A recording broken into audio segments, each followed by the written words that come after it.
If you are over 60 and your doctor has mentioned plaque in your arteries, high cholesterol, or put you on statins, this video is specifically for you because there is something most doctors never get enough time to explain in a 15-minute appointment. Statins lower a number on your blood test, but that number going down does not mean the plaque sitting inside your arteries is actually going away.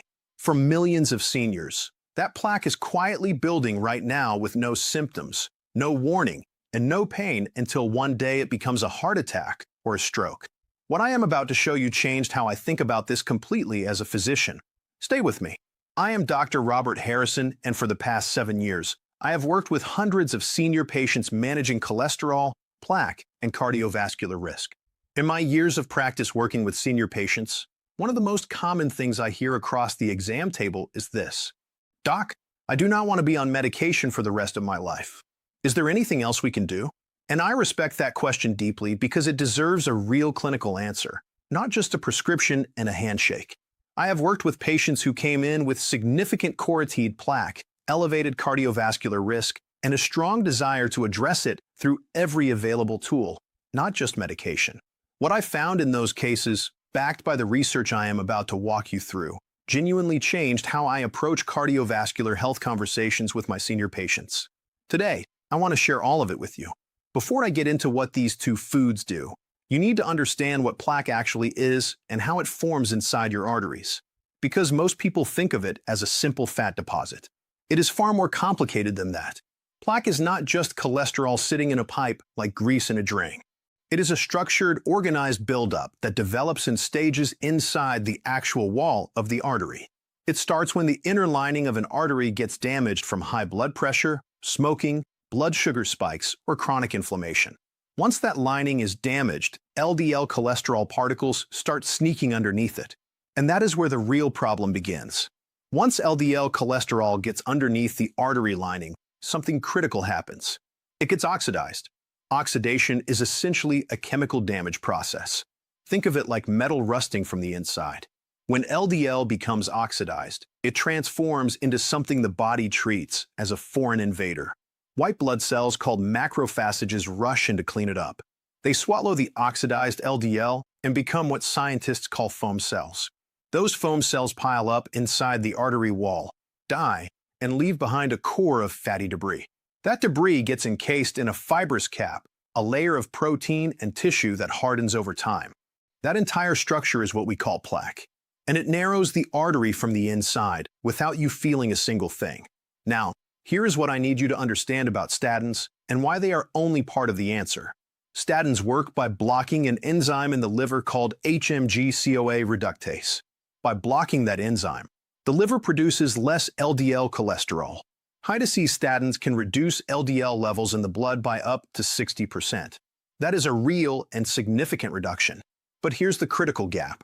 When researchers used imaging to look directly at the physical plaque inside the arteries, not just blood test numbers, high-dose statins only reduced actual plaque thickness by about 0.00 or 15 millimeters. The most favorable studies reached 0.04 millimeters. A single human hair is 0.07 millimeters thick. Statins move the physical plaque by less than half a hair's width. What statins essentially did was stabilize the plaque. They stopped it from growing worse. And that absolutely has value. Stabilized plaque is less likely to rupture and cause a heart attack. But the plaque did not meaningfully shrink. It did not reverse. The arteries were not getting cleaner. And the reason for that is straightforward once you understand the mechanism.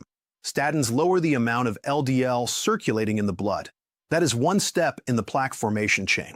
But plaque already inside the artery wall was formed from oxidized LDL. And statins do very little to address oxidation. Very little to help the body physically remove existing cholesterol from the plaque, and nothing at all to break down the fibrous scaffold the plaque is built upon. Those are three separate problems that statins simply were not designed to solve. This is exactly where pomegranate juice comes in. And I want to be clear when I say pomegranate juice, I mean the pure juice, not the fruit, not an extract capsule, not a flavored drink with pomegranate listed 7th on the ingredients, the actual call-dressed juice. In a landmark study published in Clinical Nutrition, patients with carotid artery stenosis drank just 50 milliliters of pomegranate juice daily. That is roughly 3 tablespoons for 1 full year. The results were remarkable. Carotid enema media thickness, which is the measurement of how thick the artery wall has become due to plaque, decreased by 17 to 30% across participants. For context, that is a reduction that high-dose statins could not come close to producing on physical plaque measurements. So, how does pomegranate juice do this? It works through 3 distinct biological mechanisms, and each one addresses a part of the plaque problem that statins miss entirely. The first mechanism is LDL oxidation reduction.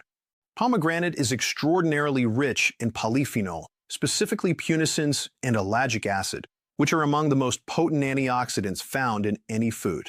These compounds reduce the oxidation of LDL cholesterol by up to 90%. Remember that oxidized LDL is the version that burrows under the artery lining and starts the entire plaque cascade. By neutralizing that oxidation, pomegranate removes the primary trigger for new plaque formation. The arteries stop receiving fresh plaque building material from the moment this juice becomes part of the daily routine. The second mechanism involves HDL cholesterol. And this is the part that genuinely surprised me when I first read the research. Most people focus on getting their HDL number higher on a blood test. But HDL function matters far more than HDL quantity. HDL performs a process called reverse cholesterol transport. It travels through the bloodstream, finds cholesterol deposited in tissue and in plaque, and carries it back to the liver to be broken down and removed. Pomegranate juice does not significantly raise the HDL number. What it does is dramatically increase HDL's functionality, its actual ability to perform that reverse transport. One study found that pomegranate increased HDL-associated peroxidinase activity, which is the enzyme that makes HDL effective at picking up oxidized cholesterol from plaque deposits. In simple terms, the HDL becomes a far more efficient cleanup crew inside the arteries. The third mechanism of pomegranate is its effect on blood pressure and arterial inflammation. The same study found that pomegranate inhibits an enzyme called ACI, angiotensin-converting enzyme, which is the same enzyme that ACE inhibitor medications target. By naturally reducing ACE activity, pomegranate helps lower blood pressure, which in turn reduces the mechanical stress and micro-damage happening to the artery walls daily. Less arterial damage means fewer entry points for LDL to sneak underneath the lining. So, pomegranate works simultaneously on 3 fronts: reducing LDL oxidation, improving HDL's ability to clean up existing plaque, and reducing the inflammation and pressure that creates new entry points for plaque formation. 3 mechanisms, 1 small daily pour of juice. Now, I want to address something honestly. Not every study on pomegranate juice has replicated these results, and that is a fair criticism. The studies that did not replicate often used different preparations: diluted juice, pasteurized versions that destroy polyphenol, or participants who were on multiple medications that interfered with the mechanisms. The polyphenol content of pomegranate juice varies enormously depending on how it is processed. This is why I specifically recommend col-dressed pure pomegranate juice with no additives when discussing this with my patients. The therapeutic effect depends entirely on the polyphenol concentration being intact. If you buy a cheap juice blend from a supermarket shelf, you are likely not getting the concentration used in the research. That detail matters enormously. The second intervention is nattokinase. And this one addresses the piece of plaque that nothing else we have discussed touches. Nattokinase is a proteolytic enzyme, meaning it breaks down proteins, and it is derived from natto, a traditional Japanese fermented soybean food. The enzyme is produced during the fermentation process by a bacterium called Bacillus subtilis natto. Japan has one of the lowest rates of cardiovascular disease in the developed world, and researchers have long suspected nattoized consumption through natto is one contributing factor. The clinical science accelerated significantly in the last 2 decades, and what it revealed is genuinely impressive. A clinical study out of China followed 1,062 participants over 1 year. Participants received nattokinase supplementation at 10,800 fibrinogen units per day. At the end of the study, arterial plaque size and carotid enema media thickness were reduced by up to 36%. That is not a marginal improvement.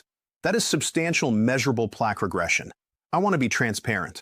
A separate trial called the NAPS trial did not replicate the same benefit, which is why dose, and the full protocol context matters so much. The study also found that lower doses did not produce the same results. Participants who consumed nattokinase through food alone around 2,000 fibrinogen units from eating natto did not show significant plaque reversal. The threshold for meaningful reversal appeared to begin around 6,000 fibrinogen units and climbed from there. This is why supplemental nattokinase is necessary to reach the therapeutic range. Dose is everything with this compound. So what is nattokinase actually doing inside the artery? This comes back to fibrin, and understanding fibrin is key to understanding why this enzyme is so powerful. Fibrin is a structural protein that your body produces as part of its clotting and repair process. Inside an artery wall, fibrin forms a physical scaffold, a network of protein fibers that plaque deposits grow on and weave themselves into over time. Think of fibrin as the rebar framework inside concrete. Once plaque embeds itself into that fibrin network, it becomes structural. It is no longer just loose debris that can be swept away. It is physically anchored. This is why simply improving cholesterol levels or reducing oxidation is not always enough to reverse established plaque. The structural component has to be addressed separately. Nattokinase is classified as a fibrinolytic enzyme. It specifically targets and dissolves fibrin. When nattokinase breaks down the fibrin scaffold inside the artery wall, the plaque structure loses its physical anchor. The hardened fibrous architecture that was holding the cholesterol deposits in place begins to destabilize. Once that happens, the immune system and the now supercharged HDL that pomegranate activated can access the cholesterol that was previously locked inside the plaque structure and transported away for elimination. This is why combining pomegranate and nattokinase works so powerfully together. Pomegranate activates the cleanup mechanism, the HDL. Nattokinase demolishes the structure that was preventing the cleanup from reaching the cholesterol. They solve two completely different problems that together were keeping plaque locked in place inside the artery wall. I also recommend eating actual natto as a food 3 to 4 times per week alongside the supplement. The reason was vitamin K2. Natto is the richest dietary source of Men-17, which is the most bioavailable form of vitamin K2. A study published in the Journal of Nutrition found that higher dietary K2 intake was associated with significantly reduced arterial calcification and lower coronary heart disease risk. K2 activates a protein called matrix GLA protein, which acts as a natural inhibitor of calcium deposits in arterial walls. Calcium deposits harden plaque and make it far more dangerous.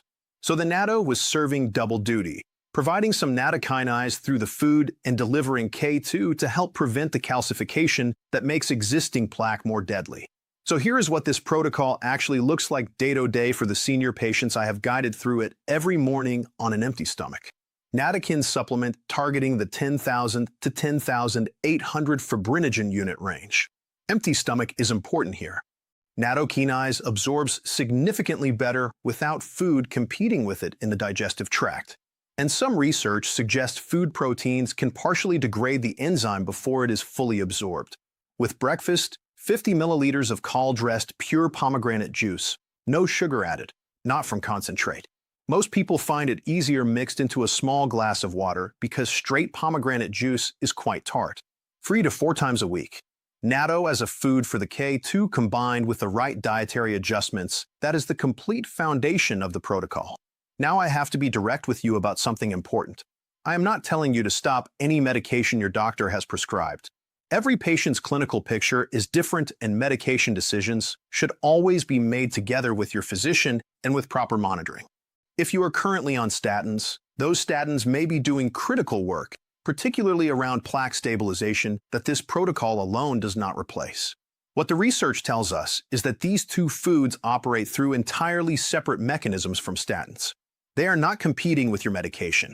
They are filling the biological gaps your medication was simply never designed to address. For anyone with known plaque or elevated cardiovascular risk, these are conversations genuinely worth having with your own doctor. Here's the part one promised you at the beginning. The reason some pomegranate studies did not replicate, and the reason this exact protocol will not work for many people even when they follow it precisely, is that there are 3 specific physiological conditions that must be present for plaque reversal to actually occur. If those conditions are not in place, nattokinase breaks down the fibrin scaffold and the body rebuilds it within weeks. If those conditions are not met, HDL gets activated by the pomegranate, but cannot complete the reverse transport process effectively. When all three conditions are addressed together, that is when the research shows real and measurable plaque regression becomes possible. I am covering all three of those conditions in complete detail in my next video. What they are, how to identify them, and how to address each one. Make sure you are subscribed so you do not miss that video because it is genuinely the most important part of this entire conversation. Reversing plaque is not about one pill or one juice. It is about understanding the full biological picture and addressing every piece of it systematically.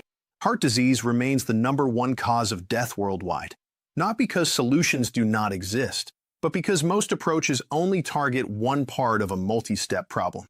You now understand the mechanisms behind plaque formation, why statins address only one of them, how pomegranate juice works on oxidation and HDL function, and how nattokinase dismantles the structural scaffold plaque depends on. That is more than most people ever learn about their own cardiovascular health. Use it. Share it with someone in your life who needs to hear it.